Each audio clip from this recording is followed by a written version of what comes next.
पहले मोहम्मद शमी, उसके बाद शिखर धवन और अब हार्दिक पांड्या। क्या इन तीनों की कहानी एक जैसी है?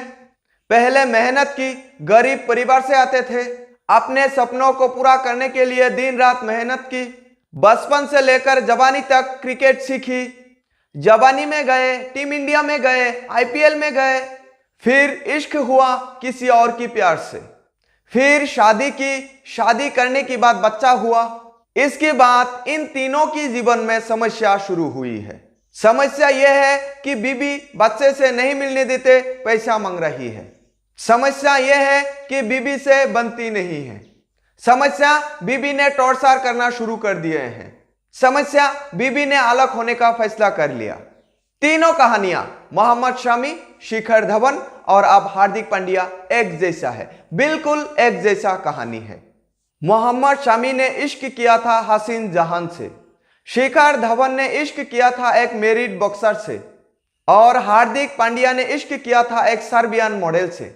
और इन तीनों कहानी में एक तरह की कहानियां आपको नजर आएगी कि अपना क्रिकेट करियर पीक पर जाने पर प्यार किया, और प्यार करने की बाद शादी की, और शादी की बाद क्रिकेट डाउन हो गई। मोहम्मद शमी ने जब इश्क किया था तो उनकी बीवी ऑलरेडी मैरिड थी।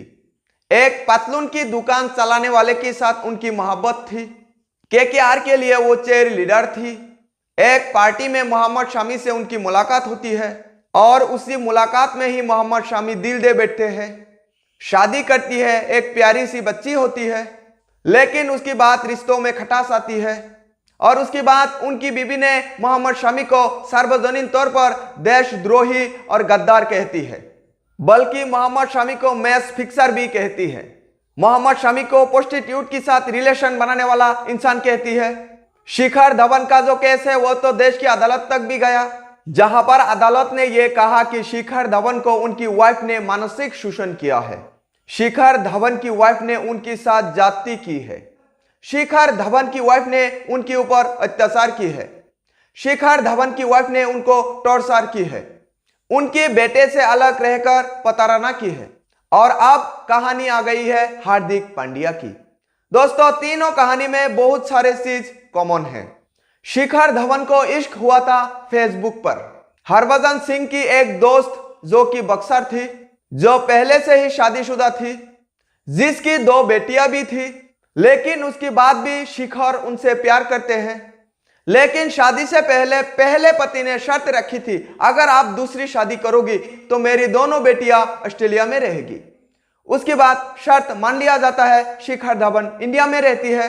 शादी होने के बावजूद दोनों ही लॉन्ग डिस्टेंस में रहती है, दूरियां बढ़ती ही जाती है, और इसका असर यह होते है कि दोनों एक दूसरे से दूर हो जाते हैं। और उसके बाद शिखर की बीवी के ऊपर आरोप लगती है कि उन्होंने कई खिलाड़ियों को मैसेज किया है, शिखर धवन की इमेज को खराब करने की कोशिश की है, और शिखर धवन को बहुत परेशान किया। हार्दिक पांड्या की भी यही कहानी है।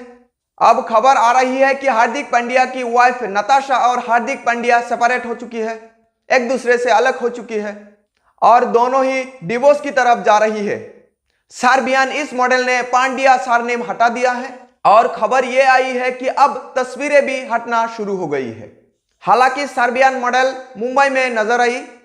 हार्दिक पांड्या के साथ लड़ाई के बाद सर्बियन मॉडल नताशा का जो तस्वीरें आई है उसमें दिख रही है कि वो खुश है। यह खबर इसलिए वायरल हो रही है क्योंकि 4 मार्च को हार्दिक पांड्या की बीवी की बर्थडे थे, लेकिन हार्दिक पांड्या ने बधाई तक नहीं दी। हार्दिक पांड्या की जो वाइफ है वो मुंबई इंडियंस की एक भी मैच में सपोर्ट करने के लिए मैदान में नहीं दिखे, और पूरा आईपीएल की सीजन में नताशा नजर नहीं आए थे किसी भी आईपीएल मैच में। हार्दिक पांड्या इस समय अपने कैरियर की बहुत ही खराब दौर से गुजर रही है। हार्दिक पांड्या 2024 की आईपीएल में कप्तान के तौर पर फैल रहा है। बल्ले से उन्होंने रन नहीं बना पाया, और गेम से भी विकेट नहीं चटका पाया। हार्दिक पांड्या का एवरेज काफी खराब रहा है पिछले कुछ दिनों में। हालांकि हार्दिक पांड्या के लिए अच्छा खबर यह है कि हार्दिक पांड्या टीम इंडिया की वाइस कप्तान है। हार्दिक पांड्या टीम इंडिया में है। हार्दिक पांड्या T20 विश्व कप की स्क्वाड में है, और इस समय यह खबर आ रहा है कि हार्दिक पांड्या को उनकी बीवी से डिवोर्स होने ही वाला है। शायद हार्दिक पांड्या की 70% जिंदगी भर की इनकम देना पड़े अपनी बीबी नताशा को। ये तीनों कहानी में बहुत सारे चीजें कॉमन हैं। दोस्तों, मोहम्मद शमी, शिखर धवन और हार्दिक पांड्या की कहानी के बारे में आपको क्या कहना है, कमेंट करके जरूर बताइएगा। इसी के साथ दोस्तों आप लोगों से विदा लेते हैं, फिर मिलेंगे। जय हिंद।